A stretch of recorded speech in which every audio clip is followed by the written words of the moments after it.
جب سے آپ دربار میں گئے ہیں آپ کی بہنوں نے سر پہ قرآن رکھے ہوئے ہیں اور بارگاہ عزتی میں درخواست گزار ہے، دعا کر رہی ہے کہ یا اللہ پنجتن پاک کی ایک نشانی بچ گئی ہے، ہمارے بھائی کو سالمن واپس لے آنا۔ اندر آئے، کہا بھیا نانی ام سلمہ نے آپ کو یاد کیا۔ نانی ام سلمہ کے حجرے میں گئے، فصاحت صیحتن عظیمتن، بی بی نے چیخ ماری، ماذا یبکی کہ یا جدتا، نانی اماں کس شے نے رلایا؟ کہا حسین تمہارا بچپنا یاد آ گیا، ایک روز وہی آ رہی تھی، تمہارے نانا نے کہا تھا بی بی وہی طویل ہے، آج کوئی بھی آئے اسے میرے حجرے میں آنے نہ دینا۔ تمہارے والدین آئے، تمہارے بھائی آئے، میں نے پلٹا دیے، تم بھی چھوٹے تھے، تم بھی دیواریں پکڑ کے آئے تھے، جب تم آئے تھے نا میں نے تمہیں پلٹایا تھا تو تمہارا نانا وہی چھوڑ کے نکل آیا تھا، سر پہ دستار نہ تھی، پاؤں میں نالین نہ تھی، اور تمہارا نانا کہتا تھا ام سلمہ یہ حکم حسین کے لیے نہیں تھا، حسین کی ناز برداری اللہ نے بھی اٹھائی ہے، نبی نے بھی اٹھائی ہے، اماں بابا نے، بھائی بہنوں نے، امت نے، قوم نے۔ اللہ اکبر۔ ایک مرتبہ ام سلمہ کہتی ہے میں نے سنا ہے کہ آپ ملک عراق جا رہے ہیں۔ ہاں نانی اماں۔ کہا یہ ممکن نہیں کہ آپ ارادہ ملتوی کر دیں، آپ کے نانا فرماتے تھے کہ جب میرا لال ملک عراق جائے گا زندہ واپس نہیں آئے گا، فرماتے ہیں شاء اللہ ان یرانی قتیلا، نانی اماں اللہ کی منشا یہ ہے کہ اس کا دین نہیں بچتا جب تک میرے گلے پہ خنجر نہ چلے۔ کہا میں نے یہ بھی سنا ہے کہ اپنے اہل حرم کو، بیٹیوں بہنوں کو ساتھ لے کے جا رہے ہو۔ ہاں شاء اللہ ان یراہن سبایا، جب تک اللہ ان کے ہاتھوں میں رسن نہ دیکھے نانا کا دین نہیں بچتا نانی اماں، اس لیے مجھے لے کے جانا ہوگا۔ پھر واقعات کربلا دکھائے، کبھی بی بی ام سلمہ نے دیکھا کوئی کڑیل جوان ہے جس کے سینے میں نیزہ لگ رہا ہے، کبھی دیکھا کوئی جوان ہے جس کے بازو قلم ہو رہے ہیں، کبھی ایک صغیر کو دیکھا جسے سے شعبہ تیر سے نہر کیا جا رہا ہے، کسی کی لاش پہ گھوڑے دوڑ رہے ہیں، اور ایک نشیب میں ایک کو دیکھا ہزاروں مارنے والے ہیں، ایک کو مارا جا رہا ہے۔ کہا یہ غریب کون ہے؟ کہا نانی اماں یہ آپ کا حسین ہے، یہ شاطی الفرات میں ذبح کر دیا جائے گا۔ تمام حالات سے باخبر کیا، رات گزری، سبیدہ سحر نمودار ہوا۔ عروہ غفاری ایک صحابی رسول ہے، بوڑھے صحابی ہیں، ڈیکیڈ سے ان کی کانوں کی سماعت کمزور ہو چکی تھی۔ کان لا یسمع السطرات، جب یہ بجلی کڑکتی تھی، گرجتی تھی، بادل گرجتے تھے تو یہ سن نہیں سکتے تھے، مگر یہ جو شب آئی ہے سفر کی شب 27 اور 28 کی درمیانی، راوی کہتا ہے کہ اٹھ کے بیٹھ گئے اور اپنی اہلیہ سے کہنے لگے کہ میں تو سال سے کچھ سن نہیں سکتا، مگر پچھلی رات سے میں سن رہا ہوں میرے کانوں میں کچھ بیویوں کے رونے کی آواز ہے۔ اس کا مطلب یہ ہے کہ نبی زادیاں اتنی اونچی روئی ہے کہ جیسے بادل گرجتے ہیں اور بجلی کڑکتی ہے۔ اجرکم علی اللہ۔ ایک مرتبہ کہا یہ علی و بطول کی بہو بیٹیاں ہیں، حسین ملک عراق جا رہے ہیں۔ صبح ہوئی، فہرست تیار ہوئی، ایک ایک بی بی کو کوئی نہ کوئی رشتہ دار سوار کرتا ہے۔ گھر کا راوی کہتا ہے کہ ایسی بی بی آئی کنیزوں کے جھرمٹ میں کہ حسین ابن علی سے کرسی چھوٹ گئی، غازی سے پہرا چھوٹ گیا، اکبر و قاسم سے معاونت عباس چھوٹ گئی۔ ایک بھائی نے پشت پہ ہاتھ رکھا، ایک بھائی نے زانو تہ کیا، ایک بھتیجے نے دایاں کندھا سنبھالا، ایک نے بایاں سنبھالا، بسم اللہ کہہ کے سوار کیا۔ یہ کون تھی؟ یہ وہی بی بی تھی کہ جب 11 محرم کو اونٹ پہ سوار ہونے لگی تو ناقہ پہ سوار ہونے سے قبل ابو الفضل کی لاش کی طرف دیکھ کر فرماتی تھی یا ابا الفضل انت الذی ارکبتنا حین اردنا الخروج من المدینہ، جب ہم مدینہ سے نکلے تھے بھائی عباس آپ نے ہمیں سوار کیا تھا وہاں نرغہ آدھا نہ تھا، یہاں بھائی کے قاتلوں نے گھیر رکھا ہے، اٹھو عباس ہمیں سوار کرو۔ سواریاں چلنے لگی، راوی نے لکھا ایک ایک کر کے سواری چلی۔ ابھی تھوڑی دور گئے تھے کہ عبداللہ آئے ہیں جعفر تیار کے فرزند گھوڑا دوڑاتے ہوئے اور کہنے لگے ابو الفضل ذرا کارواں کو روک لیجئے۔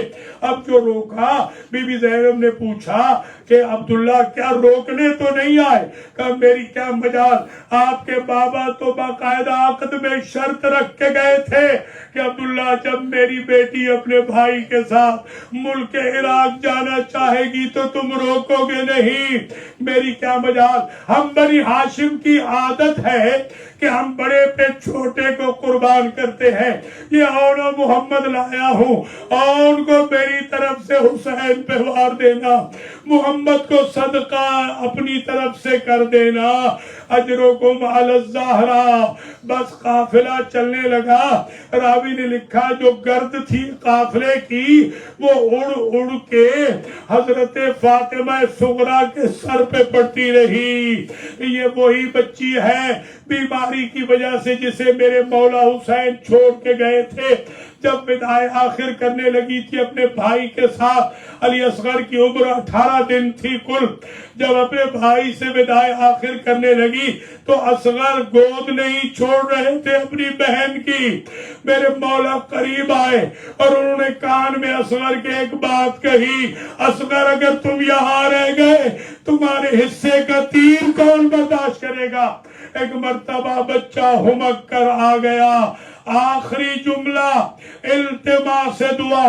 اس بی بی کی عادت یہ تھی کہ یہ چراغ جلاتی تھی، کہتی تھی یہ میرے بابا کا چراغ ہے روضہ رسول پہ، یہ میرے چچا کے نام کا چراغ ہے، یہ میرے بھائیوں کے چراغ ہے، یہ میرے رشتہ داروں کے چراغ ہے۔ ایک روز بی بی اپنے گھر پلٹ آئی اور آ کر نانی ام البنین سے کہا، دادی ام البنین سے کہا، نانی ام سلمہ سے کہا، آج میں جو چراغ جلاتی ہوں وہ بجھ جاتا ہے۔ بیویاں آئیں، بیویوں نے کہا اللہ ہمارے مسافروں کی خیر کرے، اور کلمہ استرجاع بلند ہوا، انا للہ و انا الیہ راجعون۔ یہ وہ وقت تھا میرے عزیزوں جب حسین غریب ورود کربلا فرما رہے تھے، ماتم حسین۔ یا حسین یا حسین یا حسین